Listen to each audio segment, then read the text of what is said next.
এখন মাদ্রাসার জায়গাটা কি হবে, এখন ওয়াকাফ প্রপার্টি কি হবে? তো এখন মাদ্রাসা, মসজিদ, ঈদগাহ, খানকা এবার কি করবেন বলুন? ভরসা করেছিলেন তো মমতা ব্যানার্জি আছে, কিচ্ছু হবে না। সেই Mamata Banerjee minority affairs and Madrasa education departmental minister, তিনি আছেন, কিচ্ছু হবে না। এবার বলুন কি করবেন, বলুন এবার কি করবেন? মাছ দরিয়াই তো ছেড়ে দিয়েছে আপনাকে এনে ভাই। আপনাদের মনে আছে যে ওয়াকাফ নিয়ে পশ্চিমবাংলায় ওয়াকাফ আইনকে কি বলেছিল? ওটা তো বলেছিল লাগু হতে দেবে না, মানে ইমপ্লিমেন্ট হতে দেবে না, বাস্তবায়ন হতে দেবে না। এটা বলে কি করলো? আন্দোলনের দানাকে বাঁধতে দিল না। পশ্চিমবাংলার মাটি আন্দোলনের মাটি, পশ্চিমবাংলার মাটি বিপ্লবের মাটি, পশ্চিমবাংলার মাটি ভারতকে পথ দেখায়। সেই মাটিতে আন্দোলনকে আপনার দানা মারতে দিল না মমতা ব্যানার্জি। কিভাবে? তিনি ঘোষণা করে দিলেন ওয়াকাফ আইন বলবৎ হতে দেবে না, ইমপ্লিমেন্ট হতে দেবে না। এটা বলে কি সর্বনাশ করলো? পশ্চিমবাংলায় যে ওয়াকাফ নিয়ে আন্দোলন সংগঠিত হচ্ছিল ওটাকে ধ্বংস করে দিল। আমি অবাক হয়ে যাচ্ছিলাম, আজকে অবাক হচ্ছি। আপনারা অবাক হচ্ছেন কি বলতে পারবো না। আন্দোলনটা ছিল বিজেপির বিরুদ্ধে, আন্দোলনটা ছিল কেন্দ্র সরকারের বিরুদ্ধে। মমতা ব্যানার্জি কেন আটকাচ্ছিল আপনাদের ভাবতে হবে। মমতা ব্যানার্জির সাথে নিশ্চিতভাবে এই রাজারহাট নিউ টাউনের এমএলএ, রাজারহাট নিউ টাউন থেকে জিতেছে এমপি, যিনি বারাসাতের লোকসভা কেন্দ্রে। আমি তাদেরকেও জানতে চাই আপনাদের অবস্থান কি ওয়াকাফ নিয়ে। আপনারা আপনাদের অবস্থান ক্লিয়ার করুন। আপনার নেত্রী আরএসএস এর কথা শুনে, আপনার নেত্রী আরএসএস এর কথা শুনে, বিজেপির কথা শুনে ওয়াকাফ আন্দোলনকে ধ্বংস করেছে। আমি যতটুকু জানি যে রাজারহাট নিউ টাউনের বিধায়ক যিনি বর্তমানে আছেন, মন্দের তিনি ভালো, তাই তার অবস্থাটাও তাকে ক্লিয়ার করতে হবে। তো এখন আমাদের কি কেন এরকম করলো, আতঙ্কের পরিবেশ করলো? এখন আপনি ভাবছেন আপনার এসআইআর এর ভোটার লিস্টে নাম থাকবে কি থাকবে না, আর উল্টো দিকে মসজিদের জায়গা কেড়ে নেবে কি নেবে না। তাহলে আন্দোলনটা ভাগ হয়ে গেল না? এটা চক্রান্তটা কে করলো? মমতা ব্যানার্জি যদি এই আইনটা মেনে নেয়, আজকের আইন তো নয়, আইন তো প্রায় 6-8 মাস আগে হয়েছে ভাই। তাহলে তখন মানলো না কেন? ঠিক সময় বিজেপির সাথে আলোচনা করে, মিটিং করে, এসআইআর এর আবহ তৈরি করে, আতঙ্কের পরিবেশ তৈরি করে মমতা ব্যানার্জির দায়িত্ব নিয়ে আপনাকে ধ্বংসের দিকে ঠেলে দিল। তো এখন সময় আছে, এখনো সময় আছে। আপনাদের বলে যাই, আপনার যে মাদ্রাসা, মসজিদ, ঈদগাহ, খানকা, মাগরাটা এখনো যদি বাঁচাতে চান, এখনো সময় আছে। গণতান্ত্রিক প্রক্রিয়ায় মাঠে ময়দানে লড়াই করুন। আর আপনাদের মসজিদে যে নামাজটা পড়ছেন, মাদ্রাসাটা যে ওয়াকাফের এখনো আছে, ঈদগাহটা যে এখনো আছে, কোনো মমতা ব্যানার্জির অবদান নয়, এই কোনো ওই 2 নম্বরই নেতাটা সব্যসাচীর আবেদন নয়।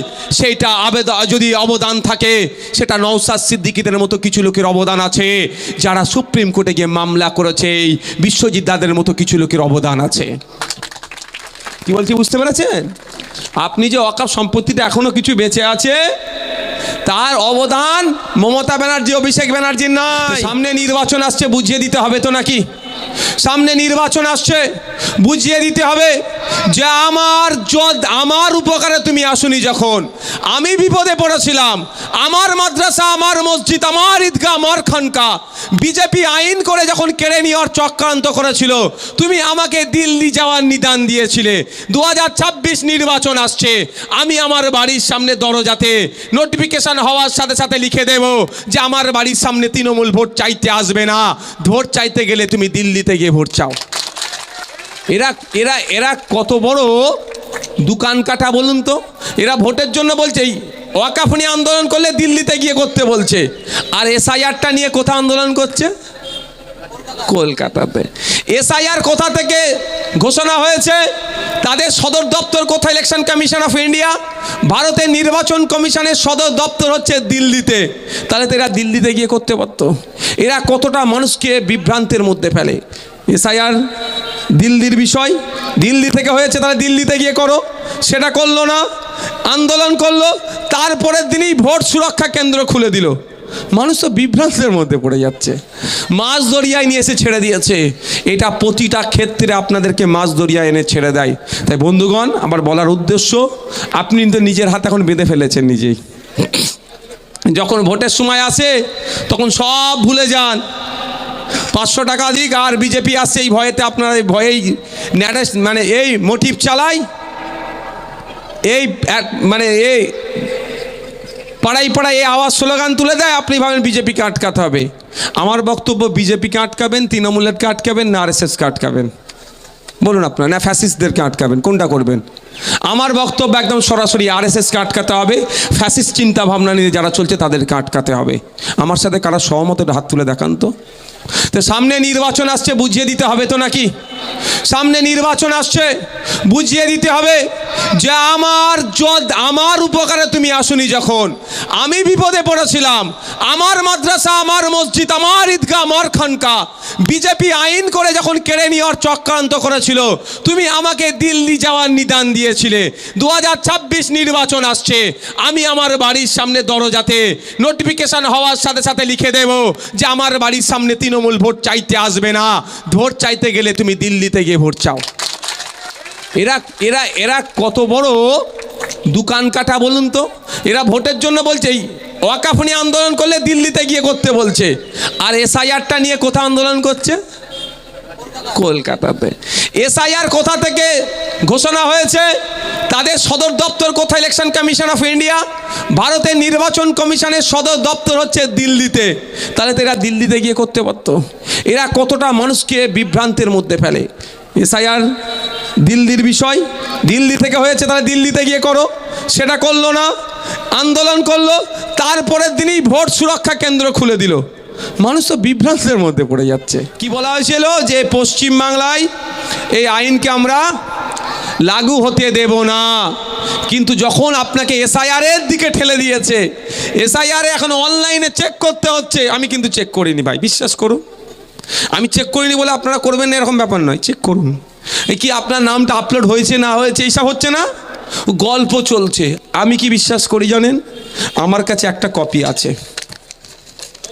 আমি বলে দিচ্ছি আপনাদেরকে, আমি এইতে বিশ্বাসে চলি। আমার কাছে একটা কপি আছে তো নাকি?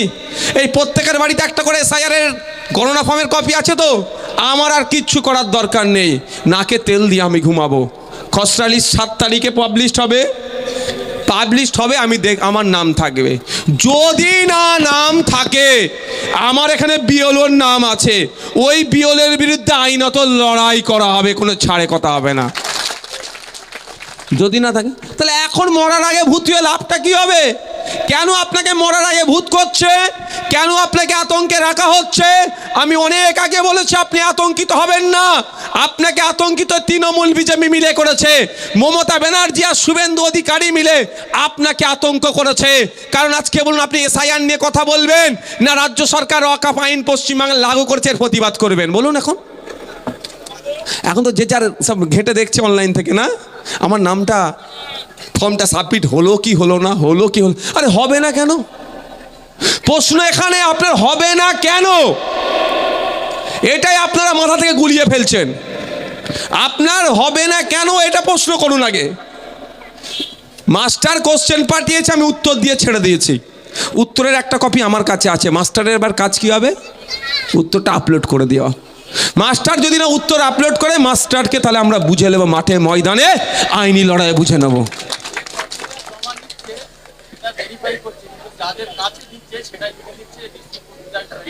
আমি আপনার ওই প্রসঙ্গটাও যদি টাইম বলবো, আর নাহলে আজকে রাত্রে আমি একটা ভিডিও ছাড়বো। ওটা আমি বলছি আপনাদের, তাও কথা লোকাল মানুষদের করছে, হ্যাঁ। আর তৃণমূলের নেতাদের কাছে কিন্তু ওটা লিখছে না। তাও নাম বলে দিচ্ছি, মনীশ গুপ্তাজি তৃণমূলের একটা নেতা না, ওনার ফর্মটা চেক করুন।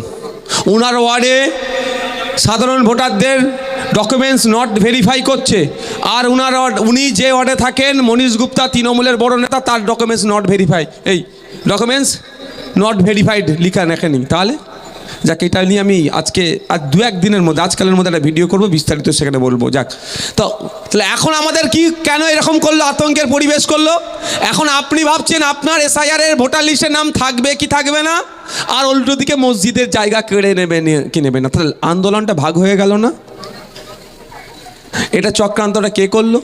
মমতা ব্যানার্জি যদি এই আইনটা মেনে নেয়, আজকের আইন তো নয়, আইন তো প্রায় 6-8 মাস আগে হয়েছে ভাই, তাহলে তখন মানলো না কেন?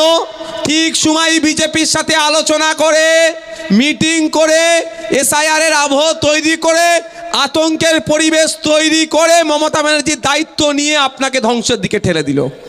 তো এখন সময় আছে, এখনো সময় আছে। আপনাদের বলে যাই, আপনার যে মাদ্রাসা, মসজিদ, ঈদগাহ, খানকা, মাগবারাটা এখনো যদি বাঁচাতে চান, এখনো সময় আছে। গণতান্ত্রিক প্রক্রিয়ায় মাঠে ময়দানে লড়াই করুন। আর আপনাদের মসজিদে যে নামাজটা পড়ছেন, মাদ্রাসাটা যে ওয়াকাফের এখনো আছে, ঈদগাহটা যে এখনো আছে, কোনো মমতা ব্যানার্জির অবদান নয়, এই কোনো ওই 2 নম্বরই নেতাটা সব্যসাচীর আবেদন নয়। সেইটা যদি অবদান থাকে, সেটা নওশাদ সিদ্দিকীদের মতো কিছু লোকের অবদান আছে, যারা সুপ্রিম কোর্টে গিয়ে মামলা করেছে। এই বিশ্বজিৎ দাদের মতো কিছু লোকের অবদান আছে। কি বলছি বুঝতে পেরেছেন? আপনি যে ওয়াকফ সম্পত্তিটা এখনো কিছু বেঁচে আছে, তার অবদান মমতা ব্যানার্জি, অভিষেক ব্যানার্জির নাই। তারপর মাদ্রাসা, মসজিদ, ঈদগাহ, খানকা এবার কি করবেন বলুন? ভরসা করেছিলেন তো মমতা ব্যানার্জি আছে, কিচ্ছু হবে না। সেই Mamata Banerjee minority affairs and Madrasa education departmental minister, তিনি আছেন, কিচ্ছু হবে না। এবার বলুন কি করবেন? বলুন এবার কি করবেন? মাছ দরিয়াই তো ছেড়ে দিয়েছে আপনাকে এনে ভাই, কি হো? এবার বলেন কি করবেন? মাছ দরিয়ায় নিয়ে এসে ছেড়ে দিয়েছে। এটা প্রতিটা ক্ষেত্রে আপনাদেরকে মাছ দরিয়ায় এনে ছেড়ে দেয়। তাই বন্ধুগণ, আমার বলার উদ্দেশ্য, আপনি তো নিজের হাত এখন বেঁধে ফেলেছেন নিজেই। যখন ভোটের সময় আসে তখন সব ভুলে যান। 500 টাকা দিক আর বিজেপি আসছে, এই ভয়েতে আপনারা এই ভয়েই মানে এই মোটিভ চালায়, এই মানে এই পাড়ায় পাড়ায় এই আওয়াজ স্লোগান তুলে দেয়। আপনি ভাবেন বিজেপিকে আটকাতে হবে। আমার বক্তব্য, বিজেপিকে আটকাবেন, তৃণমূলেরকে আটকাবেন, না আরএসএসকে আটকাবেন? বলুন আপনারা, না ফ্যাসিস্টদেরকে আটকাবেন? কোনটা করবেন? আমার বক্তব্য একদম সরাসরি, আরএসএসকে আটকাতে হবে। ফ্যাসিস্ট চিন্তা ভাবনা নিয়ে যারা চলছে তাদেরকে আটকাতে হবে। আমার সাথে কারা সহমত, হাত তুলে দেখান তো। তো সামনে নির্বাচন আসছে, বুঝিয়ে দিতে হবে তো নাকি? সামনে নির্বাচন আসছে, বুঝিয়ে দিতে হবে যে আমার উপকারে তুমি আসুনি। যখন আমি বিপদে পড়েছিলাম, আমার মাদ্রাসা, আমার মসজিদ, আমার ঈদগাহ, আমার খানকা বিজেপি আইন করে যখন কেড়ে নেওয়ার চক্রান্ত করেছিল, তুমি আমাকে দিল্লি যাওয়ার নিদান দিয়েছিলে। 2026 নির্বাচন আসছে, আমি আমার বাড়ির সামনে দরজাতে নোটিফিকেশন হওয়ার সাথে সাথে লিখে দেব যে আমার বাড়ির সামনে তৃণমূল ভোট চাইতে আসবে না। ভোট চাইতে গেলে তুমি দিল্লিতে গিয়ে ভোট চাও।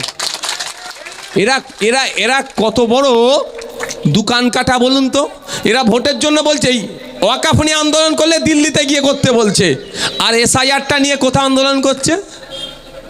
কলকাতাতে। এসআইআর কোথা থেকে ঘোষণা হয়েছে? তাদের সদর দপ্তর কোথায়? Election commission of India. ভারতের নির্বাচন কমিশনের সদর দপ্তর হচ্ছে দিল্লিতে। তাহলে তো এরা দিল্লিতে গিয়ে করতে পারত। এরা কতটা মানুষকে বিভ্রান্তের মধ্যে ফেলে। এসআইআর দিল্লির বিষয়, দিল্লি থেকে হয়েছে, তাহলে দিল্লিতে গিয়ে করো। সেটা করলো না, আন্দোলন করলো, তারপরের দিনই ভোট সুরক্ষা কেন্দ্র খুলে দিল। মানুষ তো বিভ্রান্তের মধ্যে পড়ে যাচ্ছে। আবার কি বলছে, এসআইআর করতে দেবো না, ফর্মটাও মমতা ব্যানার্জি নিল। আমি কি বলেছিলাম জেরক্স কপি নিয়ে, যে মমতা ব্যানার্জি আমাদের রাজ্যের মুখ্যমন্ত্রী, উনি ওনার অরিজিনাল ফর্মটা ছেড়ে দিক, আমি সব রাজ্যের মানুষ তাহলে এসআইআরকে নিয়ে ভাববো আমরা। কিন্তু সেটা করেছে, সবসময় আপনাদের মিসগাইড করেছে। তাই আমি অনুরোধ করবো, এর ফাঁদে পা দেবেন না, এদের ফাঁদে পা দেবেন না। প্রতিনিয়ত আপনার ভোটটা শুধু নেওয়া হচ্ছে। আর কথায় আছে না, দুধেল গায়ে আপনাকে বলেছে, আর কথায় কি আছে, দুধেল গায়ে যেই দুধ দেওয়া বন্ধ করে দেবে, কি করে গো, তাকে লাথি মারলেও তো হতো, তাকে বাজারে তুলে দেয়। তারপরে কি করে বুঝতে পেরেছো তো, আর বলার দরকার নেই। তুমি এখানে খেলে দোষ, আর সৌদির মানুষরা খেলে পুণ্য নাকি? এখানে বলছে গোমাংস খাওয়া যাবে না, চলো বিতর্কে আমি যাব না, কিন্তু এখানে প্যাকিং হয়ে সৌদি আরবে চলে যাচ্ছে, মিডিল ইস্টে চলে যাচ্ছে, পৃথিবীর বিভিন্ন কান্ট্রিতে চলে যাচ্ছে, বিক্রি হচ্ছে। আর ওগুলো কারা? বিজেপির বড় বড় নেতাদের ওই কারখানা, ফ্যাক্টরিগুলো।